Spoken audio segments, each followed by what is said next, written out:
Am I audible to all? आदरणीय शिक्षक और मेरे प्यारे साथियों, आप सभी को सुप्रभात। मेरा नाम अयांशु श्रीवास्तव है और आज हम बात करने वाले हैं अपने इमोशंस को कैसे कंट्रोल करें।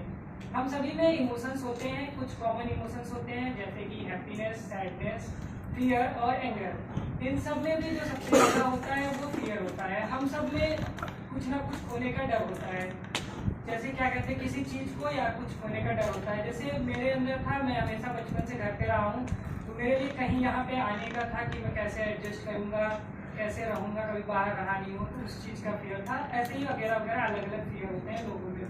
तो मेरा सवाल है आप लोगों से एक थोड़ा फनी सा, कि आप लोगों में से किसने किसने कभी भी मैसेज डिलीट फॉर एवरीवन किया है? मतलब जेन्युइन रीजन से किया है वो अलग चीज़ है, वैसे किसने किसने किया है डिलीट फॉर एवरीवन? बहुत सारे लोगों ने किया है। तो ऐसा हम क्यों करते हैं? क्या हमारे अंदर पेशेंस आदत सी बन गई है। और क्या आपको लगता है इसमें इमोशंस का भी रोल है? तो यही होता है, कभी कभी हम अपने इमोशंस को कंट्रोल नहीं कर पाते हैं, मगर हमें अपने इमोशंस को कंट्रोल करना सीखना बहुत जरूरी है, क्योंकि ये हमारे रिलेशनशिप ना सिर्फ पर्सनल बल्कि प्रोफेशनल लाइफ के लिए भी बहुत इम्पोर्टेंट है। तो क्या है इमोशंस को कंट्रोल करने के लिए कुछ टिप्स, आइए जानते हैं। सबसे पहले मेरे लिए तो वैसे इमोशंस, मतलब मेरे लिए वैसे घर से यहाँ तक बिना रोए आना भी एक तरीके का इमोशन कंट्रोल करना ही है।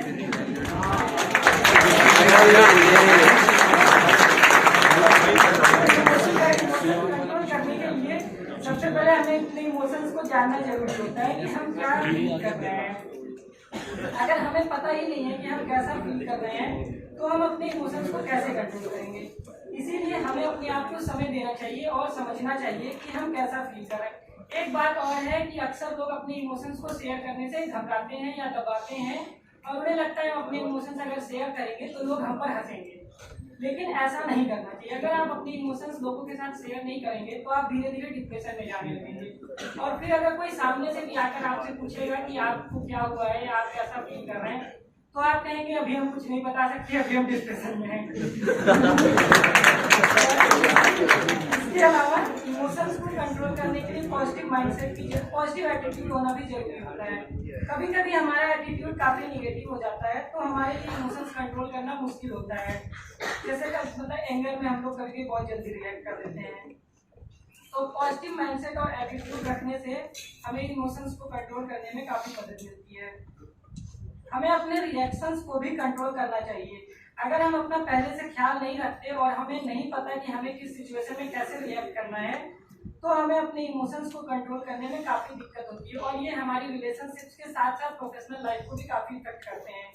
इसीलिए दोस्तों, इमोशंस को कंट्रोल करना सीखना जरूरी है। हमें अपने इमोशंस को समझना चाहिए, सही वे में एक्सप्रेस करना चाहिए, एटीट्यूड को पॉजिटिव रखना चाहिए और रिएक्शंस को कंट्रोल करना चाहिए। इसके अलावा आप अपने इमोशंस को कंट्रोल करने के लिए मेडिटेशन कर सकते हैं, एक्सरसाइज कर सकते हैं और अपना माइंड भी डाइवर्ट कर सकते हैं। तो यही चीजें हैं, मतलब हमें अपने इमोशंस को कंट्रोल करने के लिए इन सारी चीजों को अगर हम फॉलो करते हैं तो हम अपनी भावनाओं पर बेहतर काबू पा सकते हैं और अपनी रिलेशनशिप और प्रोफेशनल लाइफ को बेहतर बना सकते हैं।